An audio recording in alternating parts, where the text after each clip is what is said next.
नमस्कार, मी doctor Uday Nirgudkar. FTI मध्ये गेल्या 70 दिवसापेक्षा अधिक दिवसापासून विद्यार्थी गजेंद्र चव्हाण यांच्या नियुक्तीला एक प्रकारे विरोध होत होता आणि विरोध आता तीव्र करण्याकरताच विद्यार्थ्यांनी हे शस्त्र उगारले. FTIच्या आवारात सुरू असलेल्या या महाभारतात कोण द्रौपदी, कोण कौरव आहे आणि कोण पांडव आहे हेच मला कळण्याचं झालंय.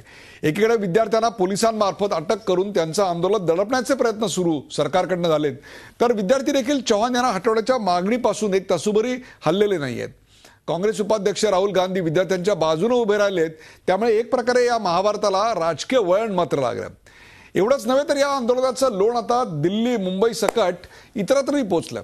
विद्यार्थ्यांनी एक प्रकारे एक प्रचंड आक्रमक पवित्रा घेतला, तर दुसरीकडे प्रशासनानं देखील दंड ठोकून या मैदानात उडी मारली. FTIच्या कॅम्पसमधली सुरक्षा प्रचंड मोठ्या प्रमाणावर वाढवण्यात आली आणि आता चक्क खासगी बाउन्सर्स त्या ठिकाणी तैनात करण्याची पाळी आली.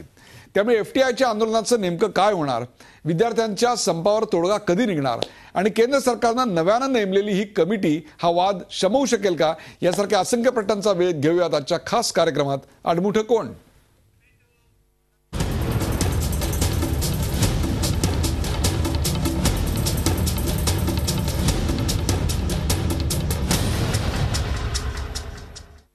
FTIच्या नवनियुक्त समितीच्या सदस्या अनघा घैसास आपल्याबरोबर आहेत, त्यांचंही स्वागत करूया.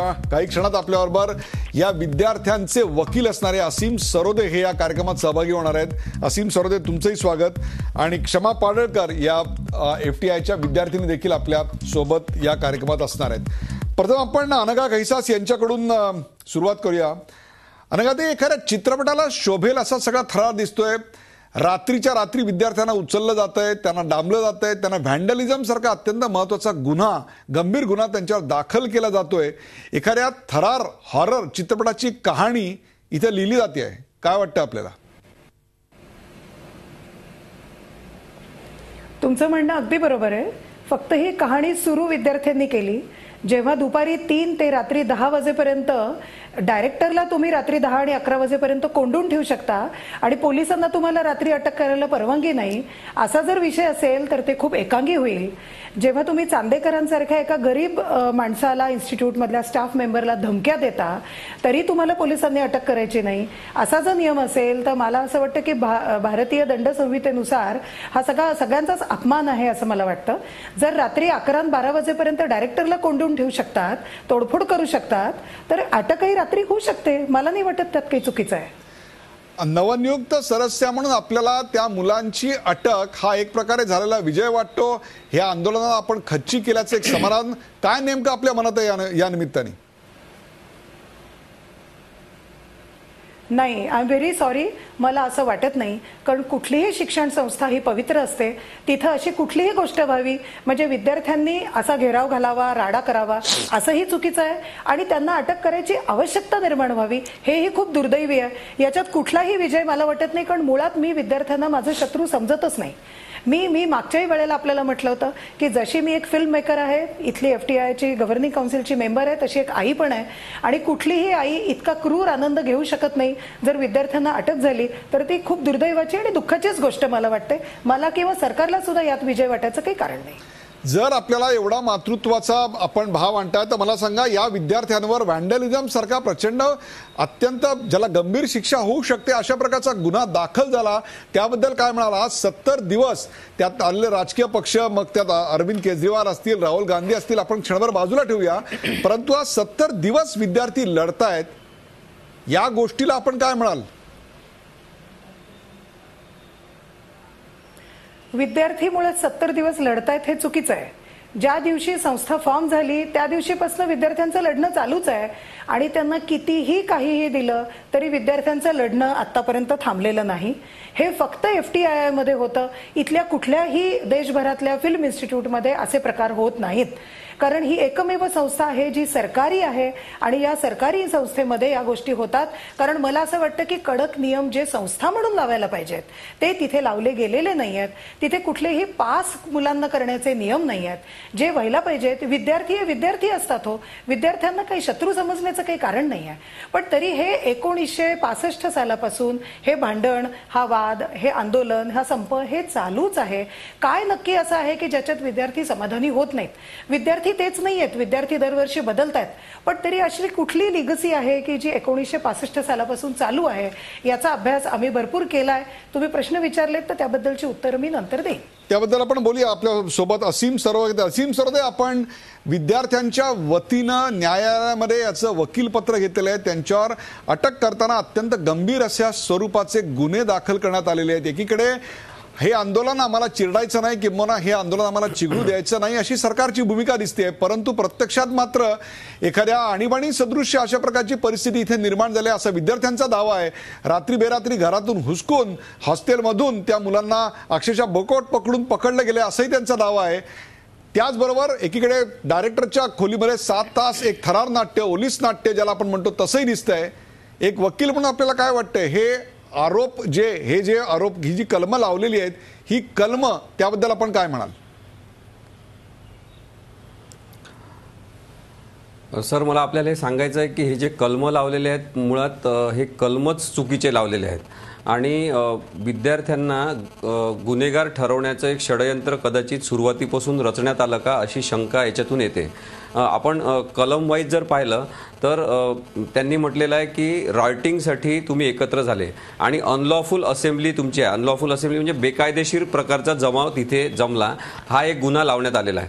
आता आपण जर साधी गोष्ट बघितली की चर्चेसाठी जे निर्णय क्षमता असलेले अधिकारी आहेत ते म्हणजे पाठराबे साहेब आणि विद्यार्थी हे जर चर्चेसाठी एकत्र जमलेले आहेत तर त्या चर्चेसाठी जमलेल्या लोकांना तुम्ही बेकायदेशीर जमाव म्हणू शकत नाही. ते किती वेळ ती चर्चा चालू शकते, ती जास्त वेळ चालली म्हणून त्यांना अटकाव करून ठेवला असं पण म्हणू शकत नाही. आता पाठराबे साहेबांनी एकटं बसायचं की आणखी त्यांचे सगळे स्टाफचे मेंबर घेऊन बसायचं हा त्यांचा निर्णय आहे, पण निर्णय क्षमता असलेले अधिकारी म्हणून ते महत्त्वाचे आहे म्हणून ते विद्यार्थ्यांसोबत बसलेले दिसतात. तर याला आपण बेकायदेशीर जमाव म्हणू शकत नाही. दुसरं, बेकायदेशीर जमावाच्या व्याख्येमध्ये स्पष्टपणे सांगितलं आहे की बेकायदेशीर जमावाचा प्रत्येक घटकच मग त्या बेकायदेशीर जमाव करण्यासाठीचा गुन्हेगार आहे. मग केवळ विद्यार्थ्यांना बेकायदेशीर जमावाच्या कलमाखाली गुन्हेगार धरणं चालणार नाही, मग पाठराबे साहेबांनाही गुन्हेगार धरावं लागेल कायद्यानुसार, पण तसं झालेलं नाही. त्याच्यामुळे सिलेक्टिव्ह अशा प्रकारची कारवाई झाली या संदर्भात. आता दुसरं जे कलम त्यांनी लावलं आहे 353 हे कलम त्यांनी जे त्यांचा खूप दिवसाचा प्रयत्न होता की एखादा नॉन बेलेबल कलम लावायचं ज्याच्यामुळे यांना जामीन मिळू शकणार नाही आणि हे आंदोलन चिरडता येईल अशा प्रकारची रणनीती म्हणून ते कलम लावण्यात आलं. आता ते त्यांनी प्रॉपर्टीची नासधूस केली असा त्यांच्यावर एक आरोप आहे आणि पाठराबे साहेबांना मारहाण केली असं त्याच्यात त्यांनी म्हटलेलं आहे. पण प्रत्यक्ष कागदपत्र दाखल करत असताना त्यांना मारहाण केल्याचा कोणताही एक साधा प्रायमरी पुरावा पोलिसांनी दिला नाही आणि व्हिडिओ जेव्हा कोर्टामध्ये दाखवण्यात आला त्याच्यात हे स्पष्टपणे दिसून येते की पोलिसांच्या धक्क्यामुळे काच फुटलेली आहे आणि मग काही गोष्टी मुद्दामून फोडलेल्या दाखवू शकतात.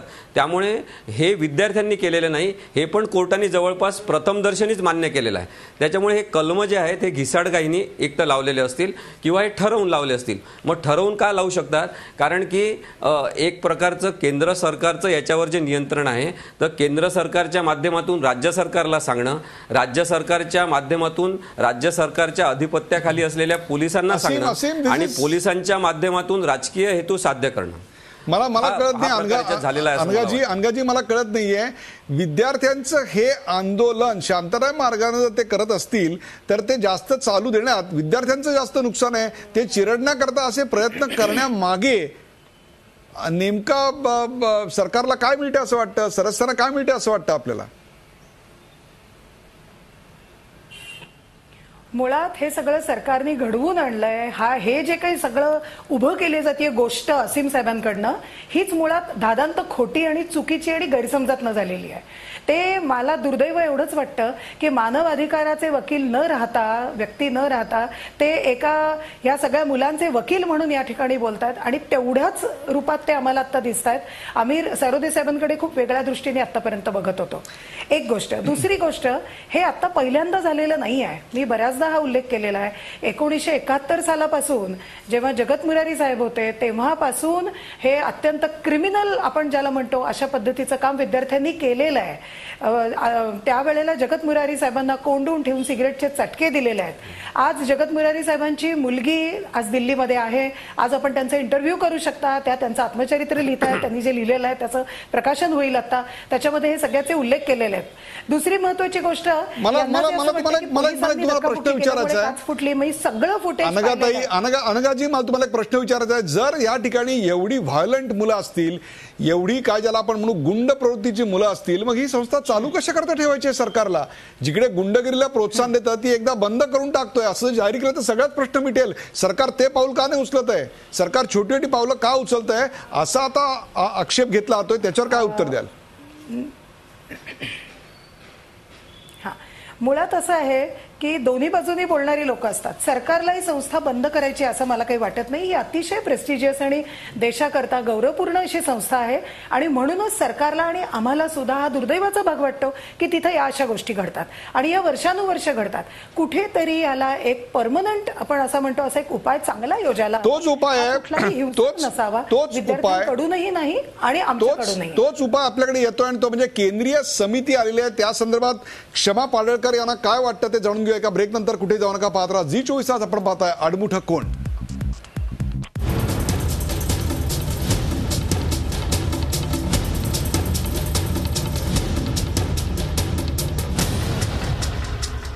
आडमुठं कोण या विषयावर आपण चर्चा करतो. आपल्या सोबत क्षमा पाडळकर, असीम सरोदे ज्यांनी विद्यार्थ्यांचं वकीलपत्र घेतले FTIच्या आणि FTIच्या संचालक पदाच्या नंतर जो वाद निर्माण झाला आणि त्या पार्श्वभूमीवर तिथे सदस्या असलेल्या अनघा घैसास या देखील आपल्याबरोबर. क्षमा पाडळकर, तिढा सुटताना एक परमनंट सोल्युशनची आता गोष्ट आपल्या समोर अनघाजींनी केली.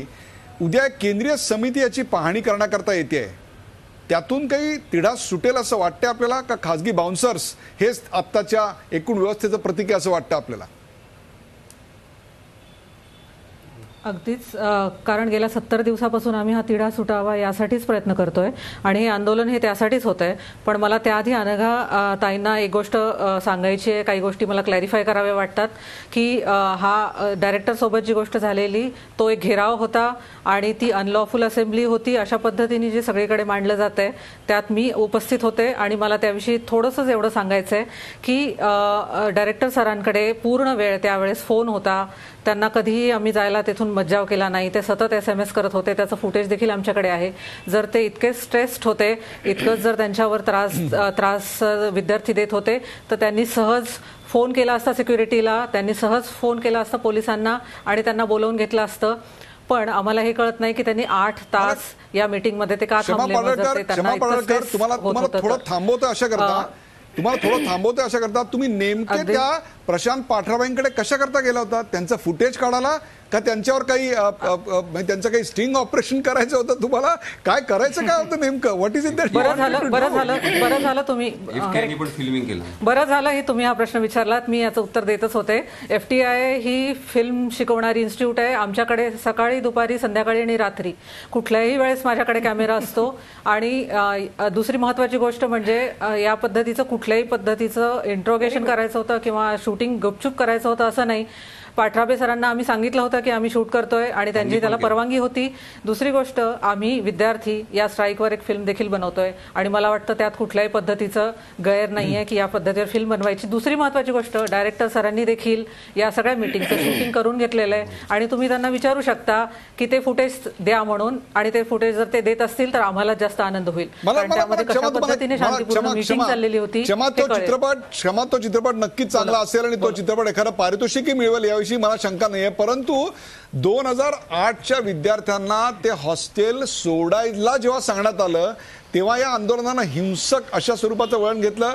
अहो, ज्या ठिकाणी यक्ष आणि गंधर्व आम्हाला दिसायला हवेत असं कल्पनेच्या राज्यात म्हटलं तर तिथे आम्हाला चक्क आता बाउन्सर दिसायला लागलेत. परिस्थिती फारच चिघळलेली आहे. 2008ची बॅच ह्याचं मूळ आहे.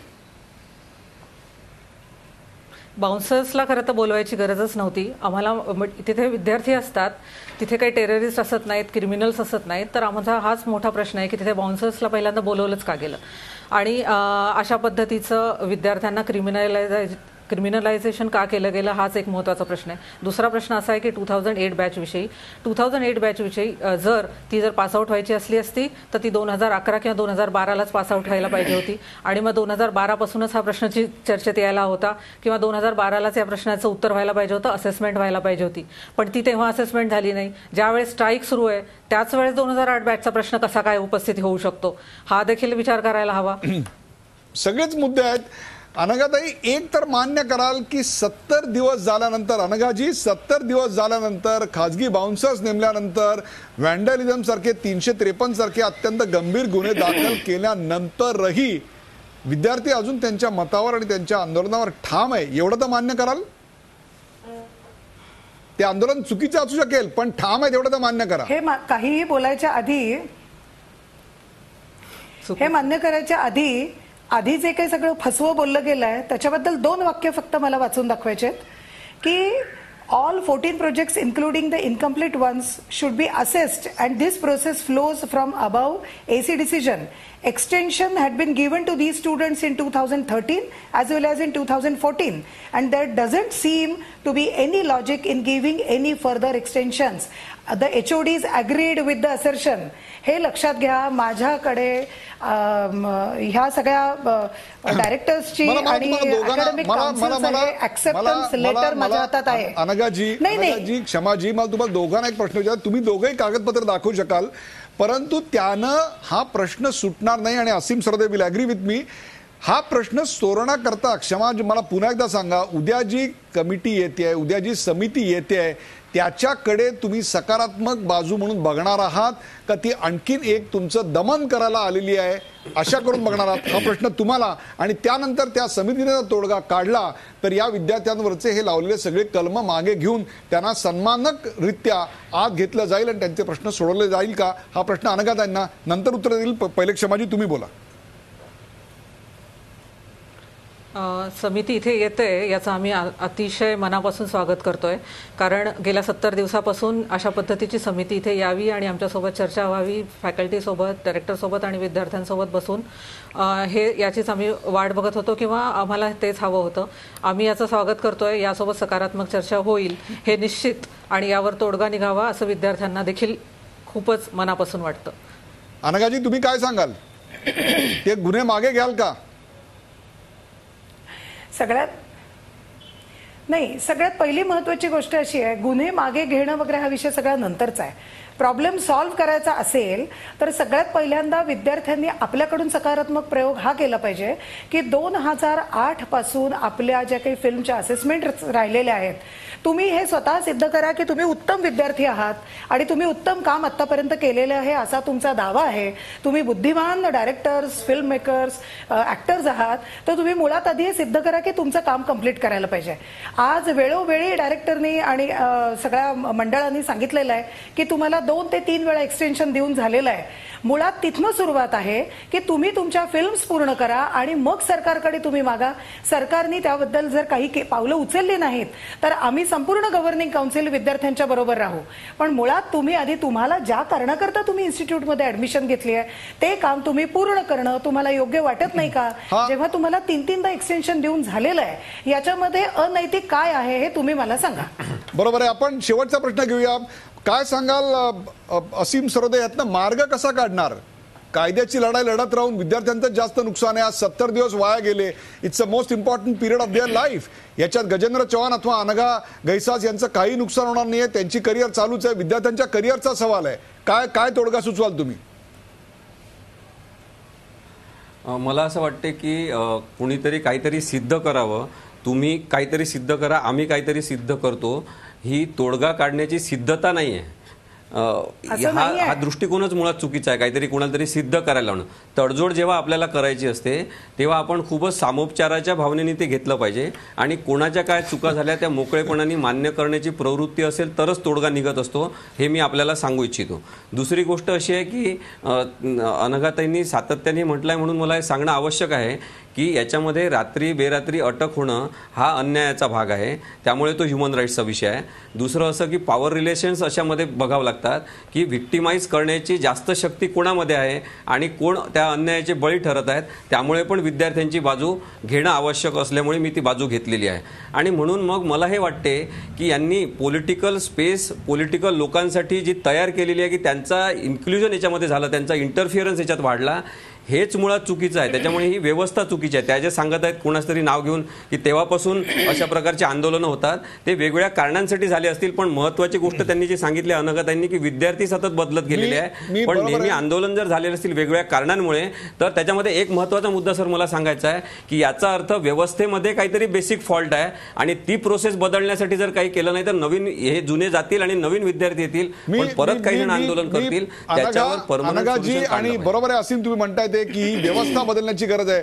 अनघा आणि क्षमाताई दोघांना अशी विनंती करतो की हा प्रश्न लवकरात लवकर सामोपचारानं एकमेकांच्या समोरासमोर बसून सोडवणं हेच विद्यार्थ्यांच्या आणि पर्यायानं या संस्था चालक म्हणून त्यांच्या नावाला देखील बट्टा लागणार आहे. जितके दिवस हा संप लांबतोय तितके दिवस संस्था चालक म्हणून देखील या संस्था चालकांना एक लाजिरवाणी गोष्ट आहे. तुम्ही दोघांनी एकत्र आलात तर नक्की आता मार्ग निघू शकेल. आता क्षमतांनी याच्यावर एक फिल्म करणार असं सांगितलं. चांगल्या फिल्मची निर्मिती आपल्याकडे अनघातांनी देखील केलेली आहे. तुम्ही दोघं मिळून एकत्र मिळून एक चांगला पिक्चर करा या सगळ्या गोष्टीवर. फक्त याचं नाव महाभारत असं ठेवू नका, कारण महाभारत ठेवलं तर तुम्हाला जे डायरेक्टर नकोय त्यांना भूमिका द्यावी लागेल. एवढीच मी विनंती करतो. या चर्चेत सहभागी झाल्याबद्दल सर्व मान्यवरांचे आभार. ताज्या बातम्यांसाठी पाहत राहा झी 24 तास. रहा एक पाऊल पुढे.